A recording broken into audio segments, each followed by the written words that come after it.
What's up mga kasesams? It's me again, Ceci. Welcome or welcome back to my channel.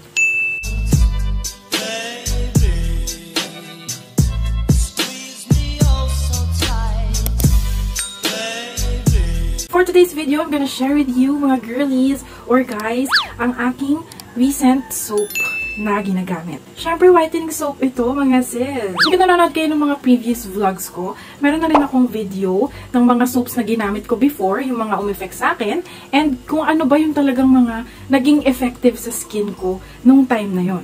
So, ngayon, i-share ko sa inyo kung ano ba yung aking recent na, or ginagamit ko ngayon na soap para sa, you know, pampaputi, pampakinis sa ating balat, especially sa katawan.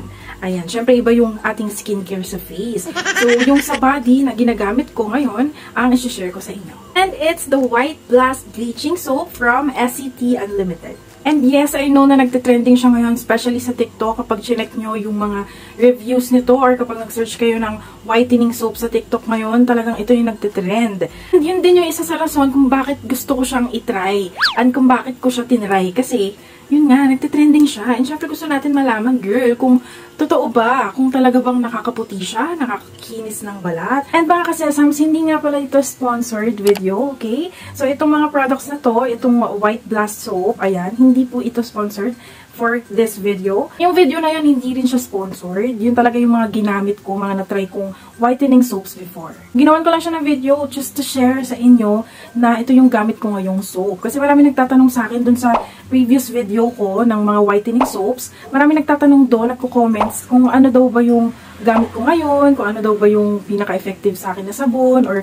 ano yung recent soap ko. So, may mga nagtatanong doon, kaya ako gumawa na rin ng ganitong video. So, syempre, i-share ko na rin sa inyo yung ingredients niya. Importante na alam natin ingredients bago natin gamitin ang isang soap, di ba? Ito yung mga ingredients niya. Meron siyang coconut oil, water, sodium hydroxide, glycerine, butylene glycol, root extract ng Morus alba, salicylic acid, kojic acid, licorice root extract, papaya L, chamomile extract, titanium dioxide, and fragrance. So, yun yung mga ingredients niya na talagang nakakaputi ng skin. Like yung glycerine, yun yung laging nakikita natin sa mga ingredients ng soaps, diba? Lalo yung mga whitening soaps. And also yung coconut oil, ayan, maganda rin talaga siya sa balat. Pero pakita ko rin sa inyo yung pinaka-itsura ng kanyang soap. Ito siya, mga sis. So, ito siya, ganyan siya. Meron siyang naka-engrave na SCT Unlimited dyan sa kanyang pinaka-soap sa harap. And yung scent niya, mga kasesam, sobrang bango. As in, napakabango. Yung tipong hindi siya masakit sa ilong. Kasi merong mga ibang soaps, diba, na sobra yung pagka-flowery scent nila or pagka-fruity scent na parang medyo masakit na sa ilong. Yung super tapang or malakas yung amoy. Pero ito, as in, kahit ilapit mo siya sa ilong mo na ganyan, hindi mai-irritate yung ilong mo. As sobrang bango niya. Ang scent niya is parang flowery scent. Ayun, ganun. So, ito nga pala, 70 grams lang to, kaya siya maliit lang. Pero meron ding mas malaki dito. Yung malaking size nila, parang ganito siya kahaba.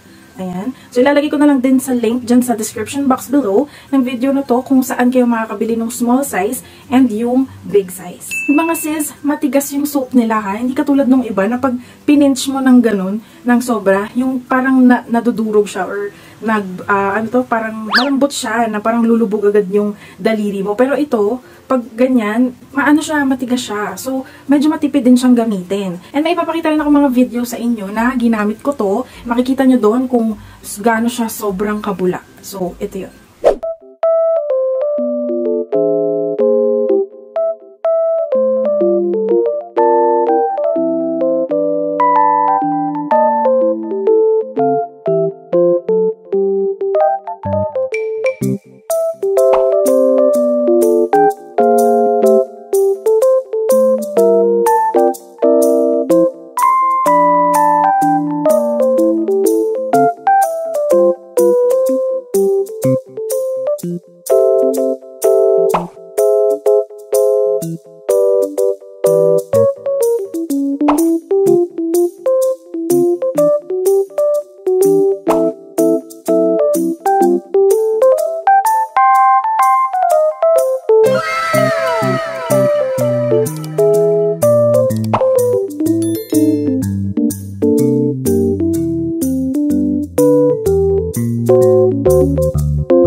nakita niyo yung video na ginamit ko yung soap na to, nakita niyo sobrang bula, di ba? As in, ang sarap niyang gamitin, plus matipid kasi nga, mabasa lang siya ng konti, sobrang bula na niya. Yung nabili ko nga palang set is meron na siyang kasamang ganito. Ayan, ganyan, white na net na pwede mo ilagay dito yung soap. Tapos, yun yung pang, alam niyo yun, parang nahihilod na rin yung skin niyo habang ginagamit niyo yung soap. So, ito, maganda rin kung may ganito. Or meron din namang nabibiling set ng soap na to na may kasama ng free na net. Yung price nga pala ng soap na to is sobrang mura lang. Very affordable siya, huwag kayo mag-alala. Meron kasing set na mabibili nito, 3 pieces na siya. Tapos, meron na siyang free na net. Yung pinakita ko sa inyo kanina. Ito, yung net na yan, ayan. Free na siya doon sa 3 pieces na set, 129 pesos lang. So, lumalabas, magkano lang siya isa, di ba? Pero kung per piece ang bibilin mo, nitong soap na ganitong size, na 70 grams, 40 pesos siya. Okay, so 40 pesos ang per piece, kung per piece ang bibilin mo. So, kung makakamura ka dun sa 3 pieces na set na meron ng free na net. And meron din kayong mabibilhan na 10 pieces na set, isang box na yon for only 325 pesos. So, lumalabas parang 32.50 pesos lang ang isa. Diba? Sobrang makakamura ka dun sa 10 pieces. So, kung ako sa'yo, bilhin mo yung 10 pieces na isang box. O, diba? Super affordable lang nito. Tapos, super effective pa. And don't you worry, mga kasesams, kasi lahat po ng shop links kung saan makakabili ng original na ganito, nandyan po sa description box below ng video na to. Andun yung, ilalagay ko dyan yung 10 pieces na set na isang box. Yung link din ng shop kung saan ka makakabili ng per piece. Kung gusto mong itry lang muna siya sa isang piraso. Lalagay ko rin dyan yung link ng set na 3 pieces nito with the free net. Check nyo na lang dyan yung mga links, mga kasesams, para matry nyo rin yung soap na to. So that's it, mga kasesams. Thank you for watching this short review video. Syempre, huwag nyo naman kalimutan na subscribe ang channel ko if you haven't yet. Like and share mo na rin ang video na to. After you subscribe my channel, please turn on the notification bell para ma-notify ka kapag may bagong review videos ako. Especially mga skincare products. Ayan, yan kasi ang pinaka-focus ng aking channel. So, kung mahilig kayo sa mga skincare products, sa mga skincare reviews, ayan, make sure to subscribe my channel. Thanks for watching, mga kasesam. See you at my next!